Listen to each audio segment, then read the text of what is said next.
So if you've been around the channel for a while, then there's a chance that you've seen a video that I did sometime in the middle of 2020, which was a little like home studio tour and a walkthrough hanging out with my buddy Drew from Swindler Effects and part of his home studio.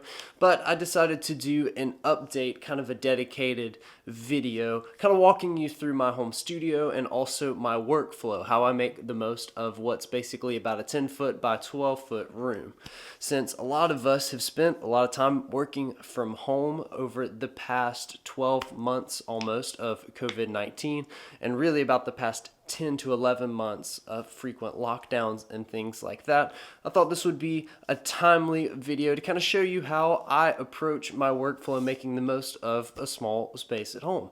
Now, for me in particular, as a musician and a guitar player, my workflow is going to be a little different, but I think a lot of these principles will carry over and hopefully offer you some inspiration for making the most of your space. If you have any thoughts as the video goes on, I would love to hear them down in the comments below, especially if you have any tips. I've had a few different iterations of home studios in various apartments, and then now in this house, even a couple of different iterations.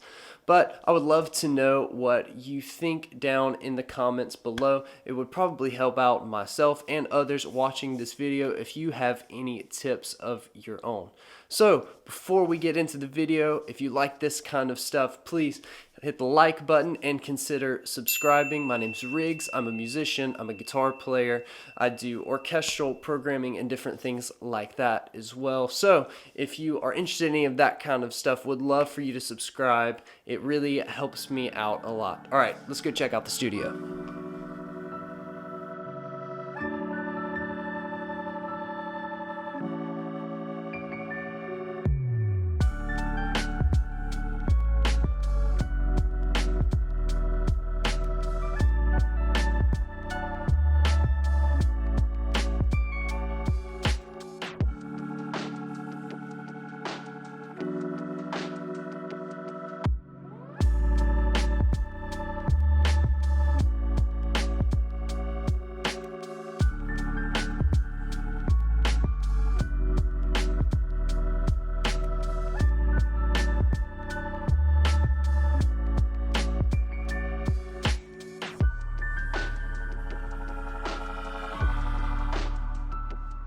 So, alright, here we are in the studio space. If you've been around for a little bit, you'll remember this was originally where I had my desk set up. It also had an L-shaped bracket, and I kind of had some loft space over in that corner. And also, because of kind of how it was set up, I didn't really have a great way to put a couch here, since I also get into this closet a lot for different pedals and different microphones and things like that, stands, cases, etc. So I have since flipped the room. I've got this corner over here just kind of sitting hangout spot. Then that corner is still kind of a catch-all for cases, but I've got my guitar rack here. I've also got my amp and pedal board right there next to my desk, and this is where most of my work gets done.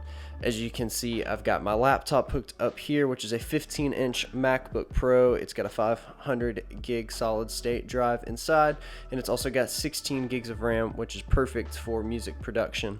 As you can see, I have an external monitor over here, which is a 27-inch Dell. It's actually not a 4K display, which is fine since I do all my video stuff in 1080 right now, but eventually I am going to want to upgrade. And kind of the hub here of the studio is the Apollo Twin Mark II. I really love this interface, and since I primarily am either recording different guitars or vocals in different ways, the two inputs are perfect for me. I also have my Kemper profiler here set up, so when I need to access it, I can. It's not an ideal desk setup at this point. The desk is only about 48 inches wide, but it works fine for now. The plan is to go up to about a 60-inch wide desk, one with a little bit more depth to work on, but this one is actually great for this space and works really well. I have a pretty basic M audio controller down here. As you can see, I like that it fits under the desk. I really only need about 49 keys since most of the stuff that I'm doing is programming and I don't do as much full-blown piano playing. Also have a pedal setup down there and that kind of thing. These are my same monitors that I've had for a while now, my Focal Alpha 65s. They're really great studio monitors and really great in a space like this as well. Plenty of low end and punch without being too boomy. Now I'm going to walk you through kind of my workflow and things that I do, kind of why I chose to have it set up this way and what I do in this space. So in any home studio or home office setup, obviously the most important thing is the desk. Now I've done a lot to make my desk really streamlined while also working with my workflow. I have everything that I need accessible within arm's reach, and I don't have a bunch of other things cluttering up the space. Now for me, there are a few important things when it comes to workflow. I really like having an external monitor or a second screen of some sort. Obviously, I do all of my work from a laptop, so I already have one screen built into that, of course, but it really helps for me to have extra real estate, especially because I do a lot of projects where I want to be able to see the full session opened up on my computer while also having access to plugins and things like that. Or if I'm scoring something to picture or watching something, I can have that open here while still working on my main screen. In a practical sense too, I like having my email open while I'm also able to work on stuff. So if I get anything pops up, I can quickly answer it without it interrupting my workflow. I can keep this open, continue working, answer that quickly, and come immediately back to this without switching screens or anything. You'll also notice that I don't have an external keyboard or mouse. I do that sometimes, I'll pull one out and have that, but I've actually gotten pretty quick with just working with my left hand, especially in Logic and key commands. And then if I need to, I'll sometimes pull the laptop over to me if I need to respond to anything. So I go back and forth, but right now I'm kind of in the trend of not using an external mouse and keypad.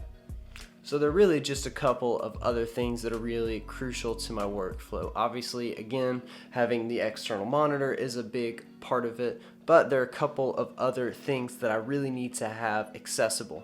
One of those is an external hard drive. This one is made by Lacey, and it's just an old school HDD. I don't know what that stands for. I know an SSD is a solid state drive. Hard disk drive? I don't know. Hard drive disk? Let me know down in the comments below if you know. I'm still not really sure. But while this is more, quote, outdated technology since solid state drives have become all the rage the past few years, it's still plenty fast, and since I do all of my working on files on the actual computer itself, I don't really need it to be that fast. This is mostly as a backup drive. I have a couple of these. This one in particular is just for sessions and videos and things like that once I finish with them. Since I have a 500 gig solid state drive in my Mac, that's plenty of storage for me to be able to work on even larger projects and then loading them off onto this when I need to. Another thing that is really important for my workflow is just having an old school notebook and a pen. I like to write things down. I like to brainstorm ideas, and that way I don't really like typing all that often, so I try to avoid it unless it's absolutely necessary. I'll go through different ideas and all kinds of stuff in here. I'll just have it open and jot down ideas as they come to me, whether that's for a session, for a song. Sometimes I just need to scratch out a quick chart for a track that I'm working on to send to somebody else, etc., etc. So I really like having something like this here as well. I also use the Universal Audio Apollo Twin Mark II. I'm a really big fan of their system. I love their plugins, and it allows me to keep one unit on my desk that serves as both monitor controller and audio interface. The plugins sound really great. The preamps in these sound amazing. It allows me to have my Kemper hooked up, or I can quickly swap it out and just run an XLR to my guitar amp that's positioned right here next to me. Or if I'm recording acoustics or scratch vocals or something like that, I can quickly hook up a microphone and still have it all accessible on my desk. So that's basically the entire desk setup. The only other thing is the keyboard that I have right here that is really just a simple 61 key controller. I also have a sustain pedal on the floor in front of me, so I can quickly sketch out ideas. Now, most of the stuff that I do is not piano playing per se, but it might be a quick piano idea to supplement a song or to program other things. So it's really important for me to have this set up, and this sets up and fits perfectly under my desk. So just here left to my desk is where the fun begins, and this is the guitar setup. So in keeping with the philosophy that I want to have most everything that I can need within arm's reach, I have my amplifier and guitar rack right here next to my desk. This is so I can quickly turn around and, if need be, I can grab a guitar, put it in record, and quickly sketch out an idea. I keep my amp close and my pedal board set up right in front of it so that I have quick access to any effects or anything that I would need. It would maybe make the room feel a little bit cleaner and tighter if I didn't have my amp constantly mic'd up or pedal board in front of it, but it really interrupts my workflow if I have to go and then get my pedal board out and plug cables in and get it set up, and I don't want anything interrupting my creative flow. This also helps if I'm in the middle of doing some more logistical stuff, whether working on a website or editing a video or editing down a track, and I get bored or I feel like I'm kind of hitting a rut and I just need to play guitar for a few minutes. I'll just pull out a guitar and play some riffs for a few minutes.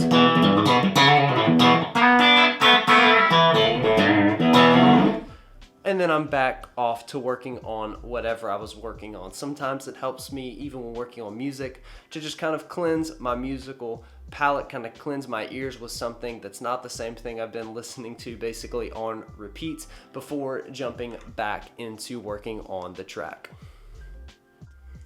So one thing you'll notice about this room is that there is no sound paneling on any of the walls. Now, this is something that I've been wanting to do for a while, and is actually my next project for this room, is to build some 2-foot by 4-foot panels to put on the walls. I have a space downstairs that will eventually be turned into a home studio that's going to be about 2.5 times the size of this room. But I'm going to go ahead and build some panels, and of course we'll just build some as they go on. So if you have any tips for that, let me know down in the comments below. Got a pretty good idea of what I'm going to do, but that's still in the works. Another thing, and part of the reason I rearranged the room this way, was to be able to have better collaborative space. Now, part of that would include having seating for other people. And even though my desk is right here and I have this big window right here, my plan was to put a couch right here. And funny enough, I bought a couch and it was too big. And it wasn't too big for this room. We couldn't even get it in this room because we have really narrow hallways and the ceilings are a little bit lower. We're in a mid-70s ranch style house and I could not in any way get it back here. We took the legs off, we took the cushions off, but it's really just about 8 to 10 inches too long to fit down and fit up in the hallway and through the doorways. So kind of back to square one. That couch will go downstairs in our basement. We actually just set it up in our living room for now, but I don't have a couch in here and I probably will just have to live with it. So panels are next. Couch will probably just have to wait till I get down in the space downstairs. So the next thing that's pretty essential to my workflow is this closet. Now, it's just a closet. It's not very sexy. I keep the doors open because, as you can see, I have pedals and things on shelves in here, so that way I can quickly just get up, grab what I want. I have different things in the drawer unit here as well, which is a big part of helping me stay organized. I don't really like a lot of drawers and stuff on desks to get junked up, but I do need places to put different things. So I keep it organized by video stuff, audio stuff, and then just kind of miscellaneous gear, whether that's picks and slides and strings and tools and different things like that. So it's really important for me to be able to have somewhere where I can quickly access that stuff and it's not too far out of the way, but I don't need it cluttering up my immediate workspace, and that helps keep my mind clear. I'm a little bit OCD when it comes to organization. I'm not the cleanest person in the world. I don't have to have everything organized, but I kind of need things put away for my own sanity and workflow. Otherwise, it'll kind of just drive me crazy. And when the room's a mess, I just don't work as well. Okay, so here's the very not sexy closet. As you can see up here, I have some Pelican cases. That's my mono case. I actually really love this case. It's a great gig bag, even for when I'm not using a pedal board, just to like carry cables around and stuff. So if you haven't seen the video that I did on that, I will link that above. I also have a pegboard over here that's just got some old stage passes and things like that, and a lot of spare cables just to keep that over there. I also tucked it in the corner so it's out of sight. It is a little messy. Not a great way to organize a bunch of different types of cables other than that, so I just kind of let it be and forget about it. And over here is a very simple little thing that I built. It's actually just a 1x4, and I bought these utility clamps that you would use for tools outside and stuff. Kind of hard to see in here, but as you can tell, they just clamp onto my lights. I keep a couple of other stands in here as needed, and I have my pedal shelf right here where I keep some spare pedals as I might need them. And I have this little Korg Nano control too, which is super handy when programming strings, or if I want to be able to kind of mix on the fly or control my DAW. I pull this out and it makes things a lot easier when I need that for my workflow. In this unit here, I've got just all kinds of stuff from strings and spare picks and cables and slides and that kind of deal, to video stuff, audio stuff. I keep my microphones in here as well, and it's a great unit for organizing. I think this was about $129 from Home Depot, and while I probably wouldn't use it for heavy duty tools or anything, it's actually really great for studio gear. I got the idea from a friend who also has one, and it's been a good investment. I also keep some spare stands and such down here and that kind of thing. That's the one that's usually in front of the amp with the SM57 on it, that I just leave set up for when I need to sketch out ideas, and I'll swap out mics accordingly as I need to. So a few closing thoughts and tips for making the most of your space. Number one, I think you need to have a streamlined workflow. For me, that means having pretty much everything I need within arm's reach. Now, of course, I would have to get up and get things out of the closet as I need them if I want to swap microphones and stuff. But generally speaking, I want to be able to just press record and go ahead and get the idea down. If I can get the idea down, then I can go back and maybe I can decide later that I want to grab a different guitar, or I want to try a different reverb plugin or something like that. But the most important thing is to be able to get your ideas out, either onto paper or recorded, before having to interrupt yourself with the technical things like EQ and reverbs and things like that. The most important thing is to have that workflow for you nailed down. You may not need a MIDI controller right there under your desk hooked up all the time. You may not need your guitars within arm's reach. But whatever that looks like for you, really spend the time honing in your workflow, and that will make working from home in general a lot more enjoyable. If you are a professional musician and maybe you're just kind of transitioning into recording from home or collaborating from home, it will also make you much more efficient. You'll be able to get more things done during the day if you have a workspace that works for you and not against you.